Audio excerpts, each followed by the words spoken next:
Hello, everyone. Here again, Mark Cabrera, and today we'll be discussing procrastination, something that all of us have done in our life at some point or another. We always think about procrastination as a negative thing, but it doesn't have to be. There's reasons why we procrastinate, and this is some of the things that we're going to cover today, as well as the reasons why not to procrastinate. But more importantly, procrastination is very common, mainly because we are human beings with certain innate, distinct personality traits that are very common across the board. Procrastination happens to be one of them. So today we'll be talking about procrastination for the reason that we want to be productive, we want to do well in our businesses, and we want to excel in the things that we want to do in our lives. It's being intentional in your life. It's what it's all about. So just keep that in mind when we're going through this. First off, what is procrastination? So I looked up procrastination, kind of curious, what is the definition of procrastination? And it's the action of delaying or postponing something. It could be anything. But more importantly, the root word comes from a Latin word, pro, which means forward, and crastinus meaning tomorrow. So the habit was learned all the way back then in the Roman times, or even before then. We already had this procrastination as an issue. And today we'll be discussing it so that we can minimize procrastination. So this seminar we're doing today is about how to minimize procrastination. Notice minimize, because to absolutely eliminate procrastination is somewhat robotic or not being a human being anymore at that point. This is a habit and a learned behavior. It's not something that necessarily that all of us are born with, but we learn it through the environment that we have. So it depends on the culture or where you grew up. It makes a difference what you learn and how you, one culture, they have this thing, at least in my culture, we call mañana habit, means tomorrow habit. Basically, everything happens tomorrow and nothing gets done today. Or everything is so slow that nobody really attends their appointment on time. Sometimes they're 30 minutes late, sometimes they're an hour late, and everything is okay based on that culture. So everything kind of gets delayed throughout the day because that's how it is in the islands. That's the culture that's been there for years and probably even centuries. But we're going to be discussing today how you can improve your business by minimizing procrastination. As for habits, we can change our habit. Just like anything else that we have, we can unlearn the behavior and replace it with a new behavior. Just like when you're trying to lose weight, some people have these programs that they will take, they will have that allows them to lose weight. But unless it becomes a habit for you as part of your life, then you will maintain that weight or actually even lose it to the point where you're comfortable with where you are in terms of your weight. So successful diets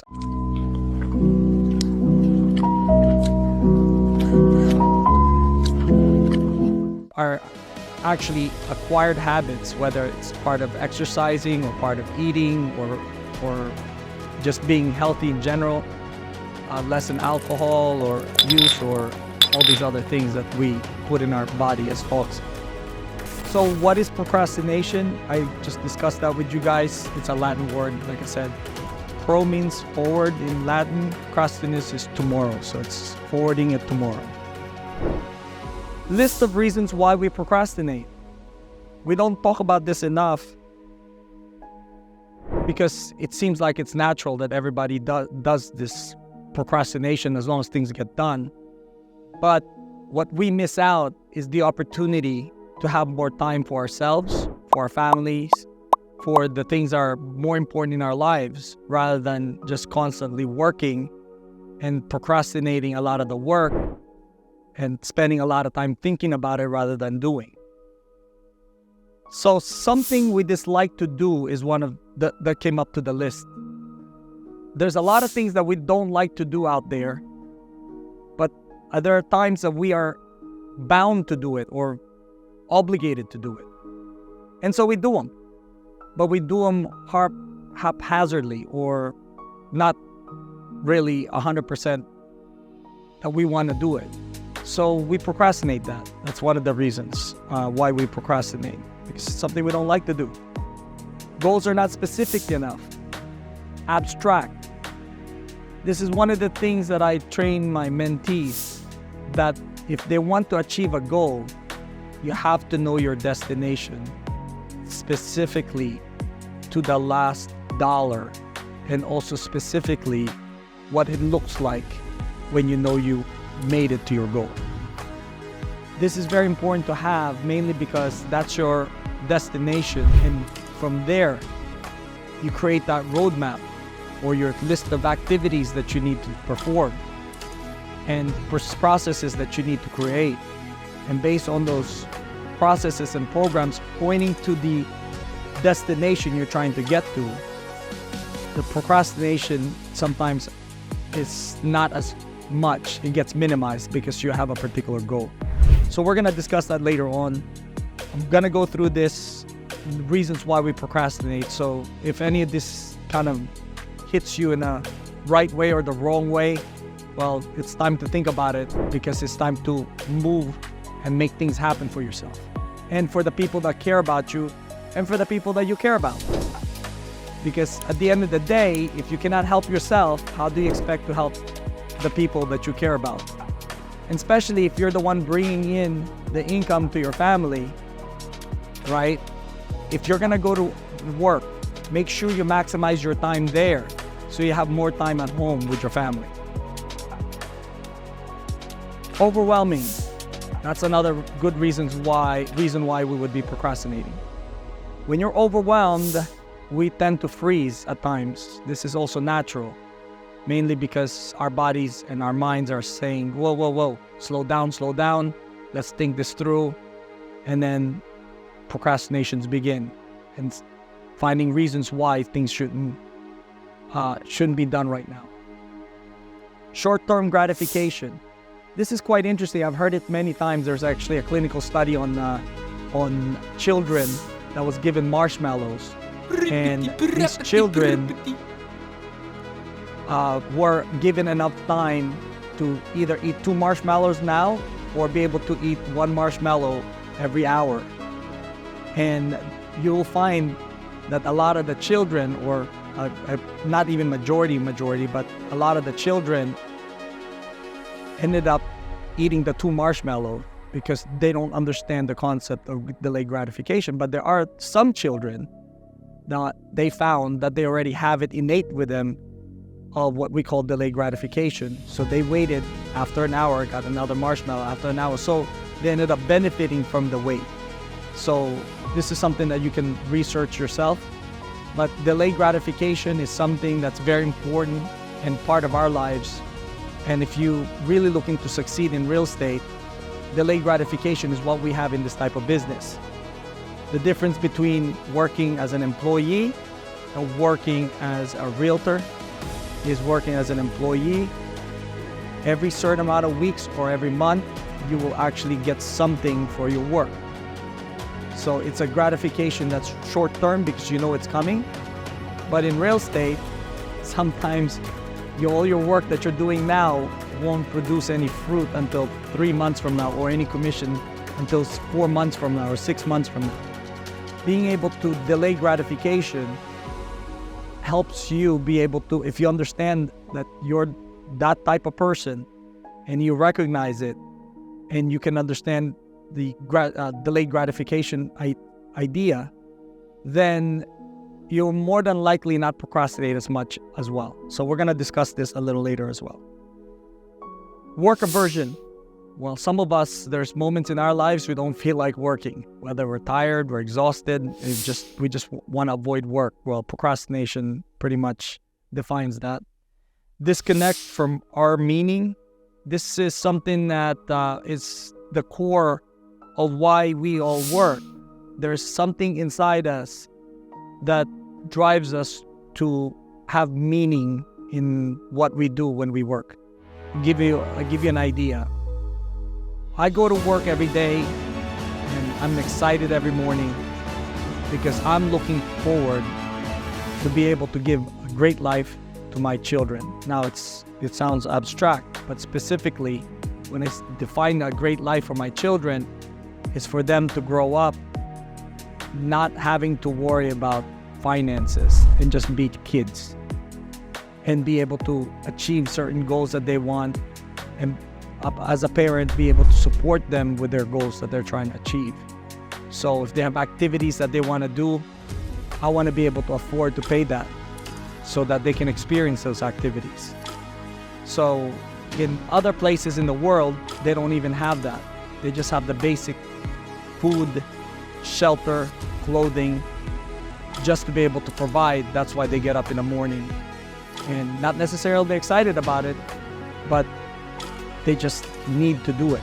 So there's a difference between the motivations on those kind of scenario, whereas procrastination comes into play is the whole idea that you delay the uncomfortable. And there's going to be times it's uncomfortable working, but then if you have that meaning inside you of what you're trying to accomplish, it makes it worthwhile. And you get things done more efficiently because you're not procrastinating as much, because you have a meaning that you're in your life that you're trying to move forward. Anxiety or feeling uncomfortable. I just discussed that's another one that's here as a reason why procrastination is there.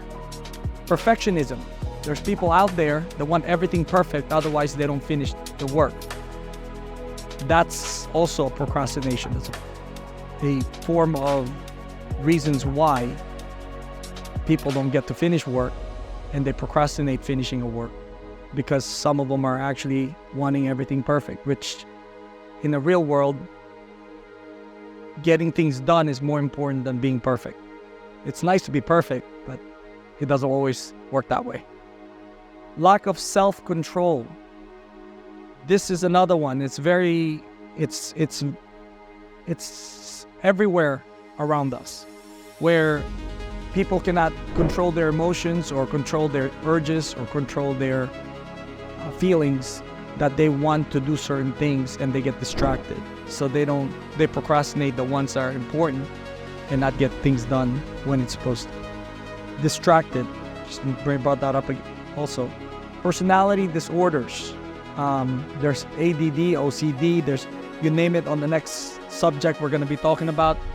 Personality disorders, which I went through a lot of study on this, mainly because I'm very curious on how people are, if you can spot certain people that are a certain way, if they're extreme or they're, just because personality is, to me, is fascinating.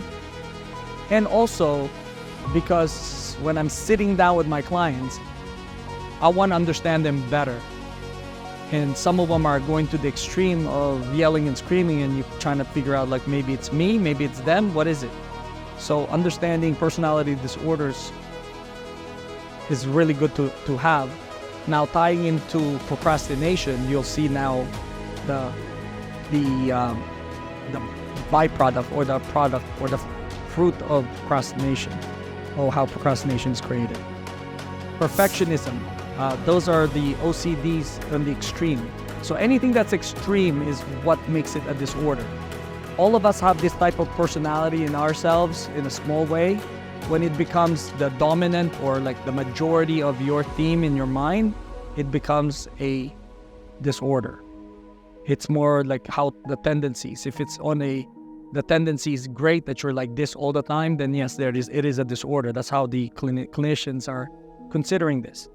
Perfectionism, OCD, obsessive compulsive disorder, they tend to never finish the work that they start. So they get into something They go in there, they're still perfecting it, never getting it completed. So, avoidant personality disorder.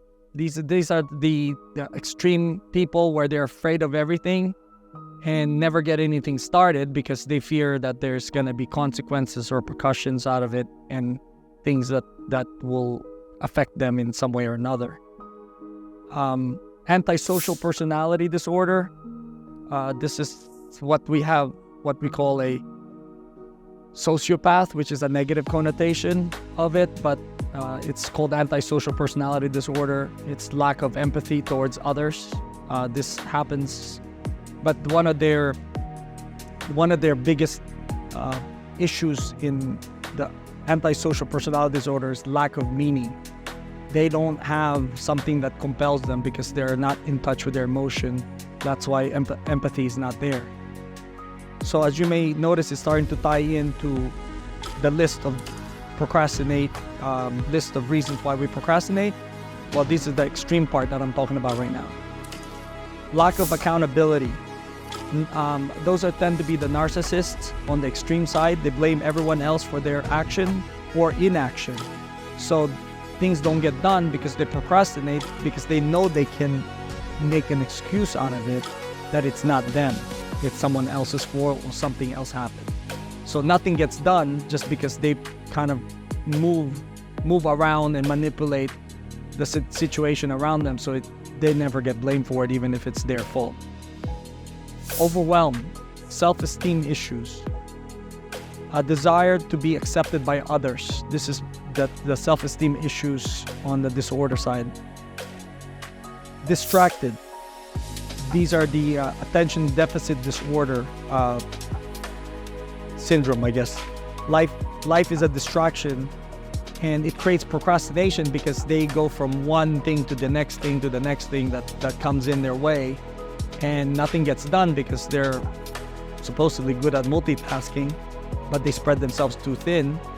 But at the same time, anything that comes in, whether it's something that's related to business or just simply an activity or TV that distract them, and nothing gets done because they're somewhere else. Their mind is always somewhere else than the actual task, so they never focus. So, well, anyway, I'm not an expert in this. This is something I studied, so check with your local psychologist and describe it as I described here. And of course, it would always be good to hire a life coach if you're really having problems with procrastination and staying focused, so you can minimize procrastination.